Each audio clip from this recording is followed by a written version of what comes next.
बिस्मिल्लाहिर्रहमानिर्रहीम। आज हमारा जो टॉपिक है वो है इम्पोर्टेंस ऑफ बैक्टीरिया। ये बहुत ज़्यादा ब्रॉड टॉपिक है। तो पीटीबी में ऐसा है सच नहीं लिखा हुआ, लेकिन अगर ओवरऑल हम कंसिडर करें तो एक ब्रॉड टॉपिक है एफटीबी से भी और या पीटीबी से भी, अगर हम सारी थ्रू आउट बुक बात करें। अब इसके कंसेप्ट को पढ़ते हैं। इकोलॉजिकल इम्पोर्टेंस की बात करें तो ये बहुत ज़्यादा इम्पोर्टेंट होते हैं। क्यों? ये डिकम्पोज करते हैं ऑर्गेनिक मैटर को, डिकम्पोजिशन के लिए इस्तेमाल होते हैं और ह्यूमस बनाते हैं, जो कि फर्टिलिटी में भी इजाफ़ा करता है और डिकम्पोज करता है ऑर्गेनिक मैटर को। अगर ये अपनी एक्टिविटी ना करें तो हमारे पास जो न्यूट्रिएंट्स हैं वो जो है ऑर्गेनिक मैटर में ही जो है दब के रह जाएँ और उधर ही लॉक अप हो जाएँ और दोबारा जो है उनकी रिकवरी ना हो पाए। और इस तरह ये जो है ना साइकिलिंग में मदद करते हैं। जो कौन से साइकिल? बायोजियोकेमिकल साइकिल्स चलाने में मदद करते हैं। नाइट्रोजन, फास्फोरस, सल्फर और ऑर्गेनिक वगैरह कार्बन, मतलब वो साइकिल चलाने में हमारे पास ये हेल्प आउट करते हैं। अगर इकोनॉमिक इम्पोर्टेंट की बात करें इकॉनमी में, तो मुख्तलिफ़ किस्म की इंडस्ट्रीज़ में इस्तेमाल होते हैं, घरों में इस्तेमाल होते हैं और फूड इंडस्ट्रीज़ में इस्तेमाल होते हैं। जैसे फूड इंडस्ट्री, ड्रग इंडस्ट्री में हमारे पास प्रोडक्शन ऑफ एंटीबायोटिक्स बनाने के लिए इस्तेमाल होती हैं, जैसे टेट्रासाइक्लिन्स, और वैक्सीन बनाने के लिए इस्तेमाल होती हैं। और बायोटेक्नोलॉजी में ये बड़ा इंपॉर्टेंट होते हैं। बायोटेक्नोलॉजी वाले चैप्टर में हम पढ़ेंगे इसकी इंपॉर्टेंस, बल्कि इधर ही पढ़ लेंगे उधर से। बैक्टीरिया और आल्सो जो है जो नेगेटिव इफ़ेक्ट भी होते हैं इसके। नेगेटिव इफ़ेक्ट में स्पॉयलेज ऑफ फूड होती है और कई किस्म के प्लांट पैथोजेंस होती हैं जो अफेक्ट करती हैं एग्रीकल्चर इंडस्ट्री को हमारे पास बैडली। आगे मेडिसिन की इम्पोर्टेंस बात करें तो ये बहुत ज़्यादा बीमारियां काज करते हैं। पैथोजेंस ऑफ ह्यूमंस होते हैं और तकरीबन 200 स्पीशीज़ जो है वो नाउन हैं जो कि बीमारियां काज करती हैं ह्यूमन में। तो मैन और अदर ऑर्गेनिज्म की ये बॉडी में इनहिबिट करके रहते हैं। कंट्रोल ऑफ बैक्टीरिया बात करते हैं। कंट्रोल ऑफ बैक्टीरिया भी हमारे सिलेबस में शामिल है। कंट्रोल ऑफ बैक्टीरिया क्यों होता है? कंट्रोल ऑफ बैक्टीरिया इसलिए होता है कि हार्मफुल इफेक्ट जो है बैक्टीरिया का उसको ख़त्म किया जाए। हार्मफुल बैक्टीरिया के इफेक्ट कौन सी हैं बीमारियाँ? पैथोजेनेसिटी और स्पाइलेज ऑफ फूड्स। अगर इसको हम कंट्रोल कर रहे हैं तो स्पाइलेज ऑफ फूड्स हम कंट्रोल कर सकते हैं। और दूसरी बात, पैथोजेनेसिटी जो है बैक्टीरिया की वो कंट्रोल कर सकते हैं। अब कौन से मेथड हैं? फ़िज़िकल मेथड हमारे पास हैं। फ़िज़िकल मेथड में हम जो है steam, dry heat, filtrations, radiations वगैरह यूज़ करते हैं और स्टरलाइजेशंस का अमल करते हैं। Which we use physical agent to control the bacteria और माइक्रो ऑर्गेनिज्म। मतलब फ़िज़िकल एजेंट यूज़ किए जाते हैं, हीट वगैरह। स्टरलाइजेशन क्या है? Destruction of all form of life. ये इंपॉर्टेंट MCQs के तौर पर है और पूछा जा सकता है। हाई टेम्परेचर्स की बात करें तो माइक्रोबायोलॉजिकल लैब में हाई टेम्परेचर हम यूज़ करते हैं माइक्रोब्स को कंट्रोल करने के लिए। और हीट की बात करें तो ड्राई हीट और मॉइस्ट हीट दोनों ही इफ़ेक्टिव हैं। मोस्ट हीट की बात करें तो वो प्रोटीन की कोगुलेशन कर देती है और माइक्रोब्स को क्या कर देती है? किल कर देती है। और हमारे पास ड्राई हीट की अगर हम बात करें तो वो क्या करती है? ड्राई हीट करती है ऑक्सीडेशंस जो कॉन्स्टिट्यूट ऑफ माइक्रोब्स की, और उनको क्या कर देती है? किल्स। आगे इलेक्ट्रोमैग्नेटिक रेडिएशंस की बात करें तो जो इंपॉर्टेंट रेडिएशन है वो हमारे पास कौन सी हैं? गैमा रेज, और बिलो 300 नैनोमीटर, और क्या करती हैं? बैक्टीरिया को किल करने के लिए इस्तेमाल होती हैं। हीट सेंसिटिव कुछ कंपाउंड होते हैं जो जिनको अगर हीट किया जाए तो वो क्या कर देते हैं? वो रिस्पॉन्स आगे देते हैं। एंटीबॉडीज़ को हम जैसे हीट अप नहीं कर सकते बैक्टीरिया को कंट्रोल करने के लिए, हार्मोन्स को, तो उनको मेम्ब्रेन फ़िल्टर के ज़रिए से हम क्या करते हैं? फ़िल्टर बैक्टीरिया से पाक करते हैं। ये सारे फिज़िकल मेथड थे हमारे पास। हीट हो गया, रेडिएशन हो गई, फिल्ट्रेशन हो गया, टेम्परेचर हो गया। तो केमिकल मेथड्स में कौन से मेथड हम इस्तेमाल करते हैं कंट्रोल ऑफ बैक्टीरिया को कंट्रोल करने के लिए? कीमोथेराप्यूटिक एजेंट हम यूज़ करते हैं, एंटीसेप्टिक यूज़ करते हैं, डिसइंफेक्टेंट्स। अब एंटीसेप्टिक्स जो एजेंट्स होते हैं जो हम लिविंग ऑर्गेनिजम्स पर यूज़ करते हैं, और डिसइंफेक्टेंट्स जो हैं जैसे अल्कोहल, फिनोल वगैरह वो हम नॉन लिविंग ऑर्गेनिज्म पर यूज़ करते हैं। और कीमोथेराप्यूटिक एजेंट्स जिसमें हम एंटीबॉडीज़ वगैरह यूज़ करते हैं बैक्टीरिया को कंट्रोल करने के लिए। chemical substances used on living tissues that inhibit the growth of microorganism are called antiseptics, and important chemical agent जो हम यूज़ करते हैं डिसइंफेक्टेंट के तौर पर, जो कि हम नॉन लिविंग पे यूज़ करेंगे, वो कौन से halogens, alcohol, phenols, hydrogen peroxide and potassium permanganates, alcohols ये क्या करते हैं, inhibit the growth of vegetative cells की ग्रोथ को क्या करेंगे, ये इनहिबिट करेंगे। नॉन लिविंग पे हम ये यूज़ करेंगे। कीमोथेराप्यूटिक एजेंट वही एंटीबायोटिक्स हम यूज़ करेंगे जो कि नेचुरल डिफेंस के तौर पर काम करेंगी और ग्रोथ ऑफ बैक्टीरिया के क्या करेंगी, रोकेंगी। सल्फोनामाइड, टेट्रासाइक्लिन, पेनिसिलिन, जीटीसी ये क्या करती हैं, इन डिस्ट्रॉय और inhibit the growth of bacteria. अगर माइक्रोबिसाइडल इफेक्ट की बात करें तो वो इमीडिएटली बैक्टीरिया को क्या करने के लिए इस्तेमाल होता है, किल करने के लिए इस्तेमाल होता है। माइक्रोबी स्टेटिक की बात करें तो वो स्टेटिक कर देता है कॉलोनीज़ को, मतलब कॉन्स्टेंट साइज़ पर रखता है। और मोड ऑफ एक्शन मुख्तलिफ़ किस्म की एंटीबायोटिक्स की बात करें तो कुछ बैक्टीरिया के सेल वाल पे अटैक करती हैं, कुछ सेल मेम्ब्रेन पे करती हैं, कुछ उसके एंजाइम पे एक्ट करती हैं, कुछ प्रोटीन पे एक्ट करती हैं। यानी मोड ऑफ एक्शन डिफरेंट, हमारे पास डिफरेंट एंटीबायोटिक्स का डिफरेंट मोड ऑफ एक्शन होता है। इसी तरह हम इम्यूनाइजेशन और वैक्सीनेशन की बात करते हैं। इम्यूनाइजेशन और वैक्सीनेशंस में हमारे पास अगर साइंटिस्ट की बात करें तो सबसे नाम आता है, जो प्रोमिनेंट साइंटिस्ट है वो पास्चर्स की कई किस्म की कंट्रीब्यूशन है जो पीछे भी हम डिस्कस कर सके हैं। एंथ्राक्स के लिए हमारे पास वैक्सीन्स, फाउल कालरा के लिए वैक्सीन्स, और इस पैस्चराइजेशंस का अमल जिसमें हम दूध को स्टोर करने के लिए इस्तेमाल करते हैं, और कई किस्म की हमारे पास डिस्कवरीज़ हैं। और पास्चर्स में चिकन कॉलरा के लिए इसने जब वैक्सीन बनाई थी तो सबसे पहले इसने क्या किया था, डिस्कवर किया था माइक्रोब्स के इसने, और लोगों को बताया था कि मैंने ये वो माइक्रोब डिस्कवर कर लिया है जो कि चिकन कॉलरा का सबब बनता है। अभी तक इसने वैक्सीन डिस्कवर, मतलब इसकी चिकन कॉलरा की डिस्कवर नहीं की थी। उसने क्या किया, कई किस्म का एक्सपेरिमेंट किए लैब पे, अपनी लैब पे। जब उसने लैब पे ऐसे एक्सपेरिमेंट किए तो उसको क्या पता चला कि यही माइक्रोब है जो कि चिकन कॉलरा का सबब बन रहा है। उसके बाद इसने पब्लिक डिमॉन्स्ट्रेशन पर पब्लिकली इस एक्सपेरिमेंट को परफॉर्म करने का ऐलान किया। तो फिर इसने इनाकुलेट किया एक चिकन को उस माइक्रोब से जिसके मुतल्लिक़ इसका ख़्याल था कि ये क्या करेगा, चिकन कॉलरा का सबब बनेगा। लेकिन उस चिकन को क्या हुई, चिकन कॉलरा नहीं हुआ। फिर इसने हर स्टेप्स को दोबारा दोहराया तो उसको पता चला कि मैंने क्या किया है, माइक्रोब्स ओल्ड यूज़ कर दिए हैं, several week old culture use किया है, जिसकी वजह से इसको क्या हुई है, डिजीज़ नहीं हुई है। जब उसने फिर फ्रेश उसी चूज़े को, उसी चिकन को उसने क्या किया, फ्रेश जो है माइक्रोब्स फ्रेश कल्चर से क्या किया, इन्फेक्ट किया, लेकिन फिर भी बैक्टीरिया को क्या हुआ, असर नहीं हुआ।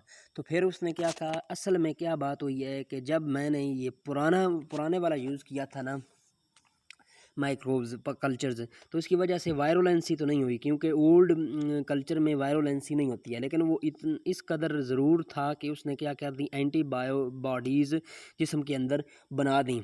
और जब मैंने नए एंटीजेंस, मतलब वो फ्रेश कल्चर ऐड किया, तो वो एंटीबॉडीज़ उसके रिलेटेड थी। तो क्या हुआ, जिन्होंने डिफेंड किया और फ्रेश कल्चर से भी उसको नहीं हुई बीमारी। अगर वो फ्रेश कल्चर को उस चिकन पे यूज़ करता जिसको पहले हमने इनाकुलेट नहीं किया हुआ ओल्ड कल्चर के साथ, जिसके अंदर एंटीबॉडीज़ नहीं है, तो उसको क्या होता, ज़रूर होता चिकन कॉलरा। तो इस तरह वैक्सीनेशन इसकी डिस्कवर हुई। लेकिन वैक्सीनेशन इससे पहले जो है ना, वैक्सीनेशन का अमल किया जा चुका था। वैक्सीनेशन जो है एडवर्ड जेनर ने, जिस तरह हम पीछे भी पढ़ चुके हैं वायरसेस के चैप्टर में, कि उसने वैक्सीनेटेड किया था एक काऊ पॉक्स से एक लड़के को, और फिर स्मॉल पॉक्स से वो वैक्सीनेट हो गया था। जब स्मॉल पॉक्स उसमें इनोकुलेट किए थे तो उसको क्या हुई थी, स्मॉल पॉक्स नहीं हुई थी। तो इसने उसी के वैक्सीन से, क्योंकि वो लायन लिया गया था हमारे पास काऊ से, तो लैटिन वैक का काऊ, इसलिए इसका नाम वैक्सीन ही पड़ा।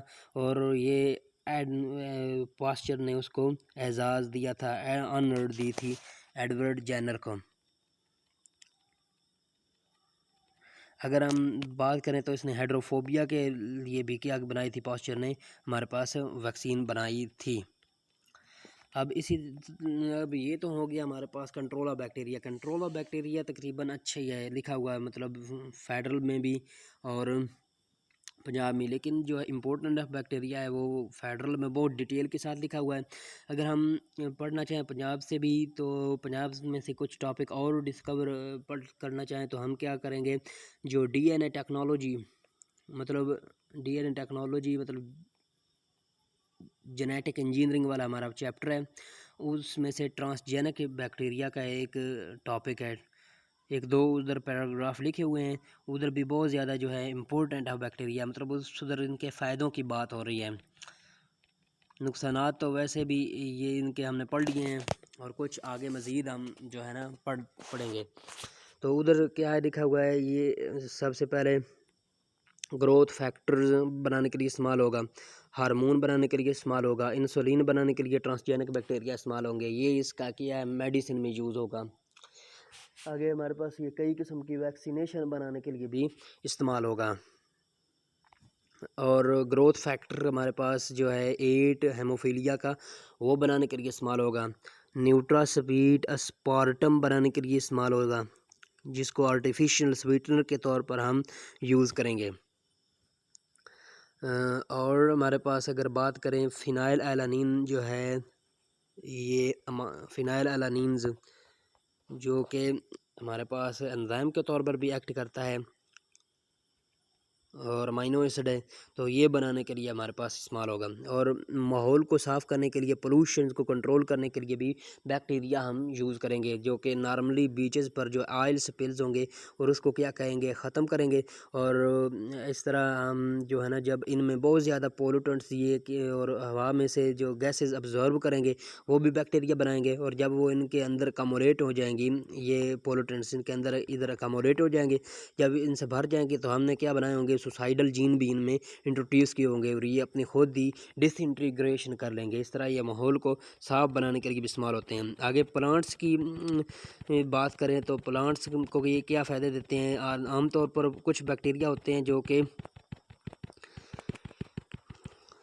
क्रिस्टलाइजेशन का सबब बनते हैं हमारे पास प्लांट्स के सेल के अंदर, और हमारे पास आइस की लेयर्स बना देती हैं, आइस की क्रिस्टल बना देती हैं। उन्हीं बैक्टीरिया को हम फ्रॉस्ट प्लस से जो है फ्रॉस्ट नेगेटिव बैक्टीरिया में क्या कर देते हैं, कन्वर्ट कर देते हैं। तो अब क्या करते हैं, वो उसको क्रिस्टलाइजेशन के अमल से बचाते हैं। इसी तरह प्लांट्स को फ़ायदा देते हैं रूट नोड्यूल में रहने वाले बैक्टीरिया, जो कि हमारे पास नाइट्रोजन को फिक्स करके नाइट्रेट बनाते हैं, नाइट्रोबैक्टर, एजोबैक्टर वगैरह और राइजोबियम वगैरह।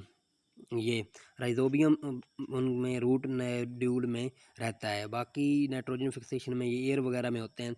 और इसी तरह अगर डिसएडवांटेज की बात करें बैक्टीरिया की जो प्लांट्स में है, तो ये क्या करेंगे, डीनाइट्रिफिकेशन भी करता है, नाइट्रेट्स को दोबारा जो है हमारे पास नाइट्राइट्स में और फिर नाइट्रोजन गैस में कन्वर्ट कर देता है।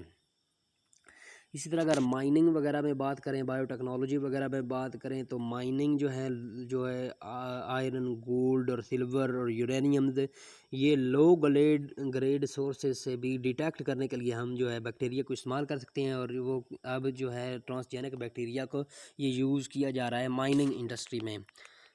ये इस इधर भी काफ़ी हद तक जो है बैक्टीरिया की इम्पोर्टेंस का टॉपिक जो है ये हमारे पास कवर अप हो जाता है।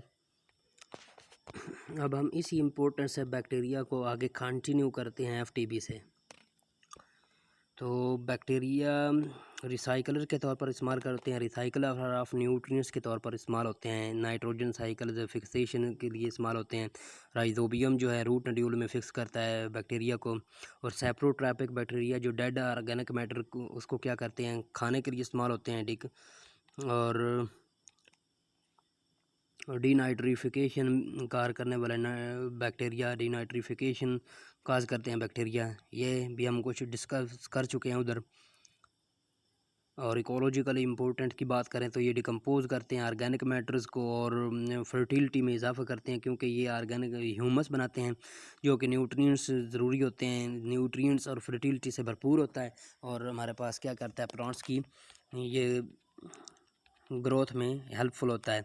इकोनॉमिक इम्पोर्टेंट की बात करें तो कई किस्म के हमारे पास इंडस्ट्रीज़ में इस्तेमाल होते हैं। ह्यूमन बैक्टीरिया की इकोनॉमिक और हार्मफुल बैक्टीरिया की अगर हम बात करते हैं तो कई किस्म की ये डिजीज़ कार करते हैं प्लांट्स में, तो जिसकी वजह से प्रोडक्शन हमारे पास क्या हो जाती है, लो हो जाती है। फायर ब्लाइट्स इन एप्पल्स, मतलब एप्पल में क्या होता है, फायर ब्लाइट से। ये भी पूछा जा सकता है कि कौन सी बीमारी किस वजह से होती है, बैक्टीरिया की वजह से फायर ब्लाइट होती है। अब ये भी पूछा जा सकता है कि कहाँ होती है, एप्पल में। इसी तरह ring disease in potatoes, crown gall etc, many humans disease जो है वो भी बैक्टीरिया की वजह से होती हैं। Tuberculosis, diphtheria, tetanus, cholera, leprosy, typhoid fevers, meningitis, sore throat, whooping cough, और वूपिंग कफ को पेर्टूसिस भी हम जो है वो कहते हैं। बैक्टीरिया जो है ये एसिड बनाते हैं आमतौर पर, जो कि हमारे पास वाइन को विनेगर में कन्वर्ट कर देता है, और डिके या फूड का सबब बनता है। लेदर की डिके का सबब बनता है। फूड को स्पॉइल करने के लिए इस्तेमाल किया जाता है। मतलब आलमोस्ट कुछ चीज़ें वही हैं जो कि हम पढ़ रहे हैं पहले ही। बेनिफिशियल बैक्टीरिया में क्या होता है कि कुछ बैक्टीरिया जो है हेल्प करते हैं हमारे पास डाइजेशन में, मतलब फैट्स हमारे पास फैट्स की डाइजेशन में मदद करते हैं। कैटल में बैक्टीरिया होता है जो कि हमारे पास सेलुलोज की डिकम्पोजिशन में और स्टार्च की डिकम्पोजिशन में मदद करते हैं, और कई किस्म के विटामिन बनाने में मदद करते हैं। B12 वगैरह, विटामिन B12, विटामिन के, स्कॉर्चिया कोलाई जो है वो बनाने के लिए इस्तेमाल होता है। और इंडस्ट्रियल इम्पोर्टेंट इसकी की अगर बात करें तो ये कीपर होते हैं बहुत ज़्यादा। कल्चरल बैक्टीरिया और सिंथेटिक प्रोसेस से भी हमारे पास ये क्या हो जाते हैं, इनका बहुत ज़्यादा चीप होते हैं और इकोनॉमिकल होते हैं इनको यूज़ करना। मतलब हमारे पास कई किस्म के बैक्टीरिया में जो है वो क्या होता है, एनारोबिक प्रोसेस होता है। घी और हमारे पास योगर्ट वगैरह बनता है, और मैन्युफैक्चरिंग ऑफ एसिटिक एसिड बनाने के लिए इस्तेमाल होता है। जो हमने इसका नुकसान पड़ा था वही इसका अब हम फ़ायदा पड़ रहे हैं। विनेगर बनाने में इस्तेमाल होता है ये, वाइन से विनेगर। एसीटोन्स बनाने के लिए इस्तेमाल होता है। Lactic acid, butanol, several vitamins, curing cheese बनाने के लिए इस्तेमाल होता है। टोबैको फ्लेवरिंग के लिए इस्तेमाल होता है, और कॉफ़ी में और लेदर की टैनिंग में इस्तेमाल होता है। मतलब इम्पोर्टेंट इसकी यही है, जनरल पूछी जा सकती है ये, और इम्पोर्टेंट पॉइंट इसमें मतलब इतने जनरली हमें बैक्टीरिया की इम्पोर्टेंट का पता है, और इसमें से बहुत कम MCQ जो है ना वो इम्पोर्टेंट, जो लिटरली इम्पोर्टेंट है वो बन सकते हैं। ये पता होना चाहिए कि ये वाली चीज़ इस वजह से बनती है, इस वजह से बनती है, बैक्टीरिया से ये बीमारी होती है, तो ये वाली चीज़ें आ सकती हैं। डेयरी प्रोडक्ट की बात करें तो योगर्ट, जिसको योगर्ट भी कहते हैं हम, और योगहर्ट, जो भी आप कह लें, चीज़, बटर ETC बनाने के लिए इस्तेमाल होता है। आगे बैक्टीरिया एज अ फूड, कई किस्म के बैक्टीरिया जो है डाइजेस्टिव ट्रैक में से मूव कर रहे होते हैं फूड के साथ, तो वो एलिमेंट्री कनाल में उनकी भी डाइजेशन हो जाती है। तो उस दौरान क्या होता है, कई किस्म के अमाइनो एसिड और विटामिन जो उन बैक्टीरिया में होते हैं वो भी हम बॉडी के अंदर चले जाते हैं। इस तरह फूड के तौर पर भी इस्तेमाल होते हैं। एंटीबॉडीज़ जो है वो बनाने के लिए इस्तेमाल होते हैं। स्ट्रेप्टोमाइसिन्स, औरोमाइसिन्स और टेरामाइसिन्स, ये कौन कौन सी मतलब हमारे पास बनाने के लिए इस्तेमाल होती हैं, या फिर ये तीन अगर दी जाएँ और साथ में एक हमारे पास ये पूछा जाए कि कौन सी हमारे पास बैक्टीरिया से नहीं बनाई जाती, साथ पेनिसिलिन भी हो तो क्या पेंसिलियम से बनती है, फंगस से वो। तो आगे एंटीबायोटिक्स की बात हो गई हमारे पास। बायोगैस बनाने के लिए इस्तेमाल होती है। ऑर्गेनिक मैटर को हम जो है ना एक गड्ढे में खोद बनाते हैं और उसकी डिकम्पोजिशन होती है। अगर उसमें बात करें बायोगैस की, उसकी कंपोजिशन में, तो उसमें मीथेन कितनी पाई जाती है, 54 to 70%। और वही अगर का बात करें हम नेचुरल गैस की, तो उसमें 80% हमारे पास क्या पाई जाती है, मीथेन। कोई सिंगल सेल प्रोटीन जो अभी अभी ये फिनोमिना है, और कई किस्म के हमारे पास ये बैक्टीरिया सेल से बनते हैं, और इसमें कई किस्म के अमाइनो एसिड वगैरह होते हैं, फूड के तौर पर इस्तेमाल किया जाता है, जो बैक्टीरिया को से हासिल किए जाते हैं। और लार्ज ग्रोथ में जब माइक्रो ऑर्गेनिजम्स, बैक्टीरिया, यीस्ट और दूसरे फंजाई और एल्गी, मतलब ये सारे के सिंगल सेल प्रोटीन, ये सारी सिंगल सेल ऑर्गेनिज्म से हासिल होती हैं प्रोटीन्स। और ह्यूमन में जो है कंजम्पशन के लिए इस्तेमाल किया जा सकता है इनको, और दूसरे ऑर्गेनिज़म भी इसको इस्तेमाल कर सकते हैं। रिसर्च इंडस्ट्री में बैक्टीरिया का बहुत ज़्यादा अहम रोल है। न्यूरोस्पोरा स्पोर को हमने कई दफ़ा स्टडी किया है, और जो है अल्फ्रेड हर्शर मैर्था चैस जो था, तो उसने जो T4 एक तो वायरस यूज़ किया था, और उसके साथ में उसने इन्फेक्ट किसको करवाया था, बैक्टीरिया को। तो उसने ये प्रूव किया था क्रोमोसोमल DNA एक हेरिडिटरी मटेरियल रहता है, मतलब उस थ्योरी को उसने क्या किया था, सपोर्ट किया था इसने भी, मैर्था चैस ने भी, हर्शी ने भी, और इससे पहले भी उसको सपोर्ट किया जा सकता था, सपोर्ट किया जा चुका था। टेक्नोलॉजी में बैक्टीरिया किस तरह इस्तेमाल होते हैं, तो बायोटेक्नोलॉजिकल प्रोडक्ट में, तो ये हम बात कर चुके हैं पहले। जीन्स में मैस प्रोडक्शंस के लिए इस्तेमाल किया जाता है किसी चीज़ को कि बहुत ज़्यादा मिकदार अगर हमने बनानी हो, तो क्लोनिंग वगैरह उसकी मतलब प्रोटीन वगैरह बनानी हो, हमने इंसुलिन वगैरह बनानी हो, तो मैस प्रोडक्शन में इस्तेमाल में ये हमारे पास बैक्टीरिया से बनती हैं, क्योंकि इनका ग्रोथ रेट क्या होता है ज़्यादा, और अगर इनमें जीन्स वो डाला जाए तो वो प्रोटीन प्रोडक्ट हमारे पास इससे हासिल होती हैं बैक्टीरिया से। तो इनकी अगर बात करें तो ग्रोथ हार्मोन्स, वैक्सीन्स जैसे insulin, clotting factor 7 for haemophilia, मतलब 8 हेमोफीलिया का क्लॉटिंग फैक्टर हमारे पास जो है 7, जो ए जो है ना हेमोफीलिया ए का क्लॉटिंग फैक्टर, वो हम इससे इस प्रोड्यूस कर सकते हैं, मतलब 8 वाला। आगे बायोरेमिडिएशंस, मतलब कंट्रोल ऑफ जो है माइक्रोब्स और हार्मफुल सब्सटेंसेस, बैक्टीरिया इसको के लिए भी यूज़ हो सकते हैं, मतलब ये ऑयल वगैरह को साफ़ करने के लिए इस्तेमाल होते हैं, जो कि हम तो आमतौर पर पढ़ चुके हैं। Protection and enhancement of plants के लिए इस्तेमाल होते हैं, ये मतलब लेवन प्लांट, मतलब फ्रॉस्ट वही है, आइस क्रिस्टल को फ्रॉस्ट पॉजिटिव से फ्रॉस्ट नेगेटिव बैक्टीरिया में कन्वर्ट किया जाता है, तो ये भी हम डिस्कस कर चुके हैं। केमिकल प्रोडक्शन के लिए इस्तेमाल किया जाता है इनको, हमारे पास कौन से केमिकल प्रोडक्शन के लिए इस्तेमाल किया जाता है, फिनाइल एलानिन वगैरह बनाने के लिए, एंजाइम बनाने के लिए हम पढ़ चुके हैं। मिनरल प्रोसेसिंग का हम जो है वो पढ़ चुके हैं। मैन में इम्पोर्टेंट बैक्टीरिया क्या हैं, कई किस्म की बीमारियां भी काज करते हैं, और हमारे पास अपनी जो है इसका मैन की जो है नेचुरल फ्लोरा भी बनाते हैं। तो अगर इसकी अगर बात करें डिजीज़ की, तो हम कर चुके हैं। एनिमल की अगर बात करें, नमोनिया, एंथ्रॉक्स, ह्यूमन में tetanus, botulinums, diphtheria, meningitis, gonorrhoea, whooping cough, pneumonia, plague, urinary tract infections, typhoid fever, gastritis, peptic ulcers, cholera, tuberculosis, syphilis, ये सारी की सारी बैक्टीरिया की वजह से बीमारियां होती हैं। तो ये इसका अगर पूछा जा सकता है कि ये बीमारी हमारे पास वायरस की वजह से होती है, बैक्टीरिया की वजह से, तो ये हमें पता होना चाहिए बुनियादी तौर पर। तो cholera, typhoid, tuberculosis, pneumonia streptococcus pneumoniae वगैरह से हासिल होती है बीमारी, हासिल ही होती है हमें। आगे TB, Mycobacterium tuberculosis, typhoid, Salmonella typhi की वजह से होती है। तो बस ये हमें कॉजेटिव एजेंट पता होना चाहिए, बाकी ये हैं कौन सी कैसी बीमारियां होती हैं ये हमारे सिलेबस में शामिल नहीं है। आगे प्लांट्स की बीमारियों की बात करें, लीफ स्पॉट, तो उधर बैक्टीरिया कोई एक आता Xanthomonas, blight, Xanthomonas oryzae, soft rot, आर्वीनिया,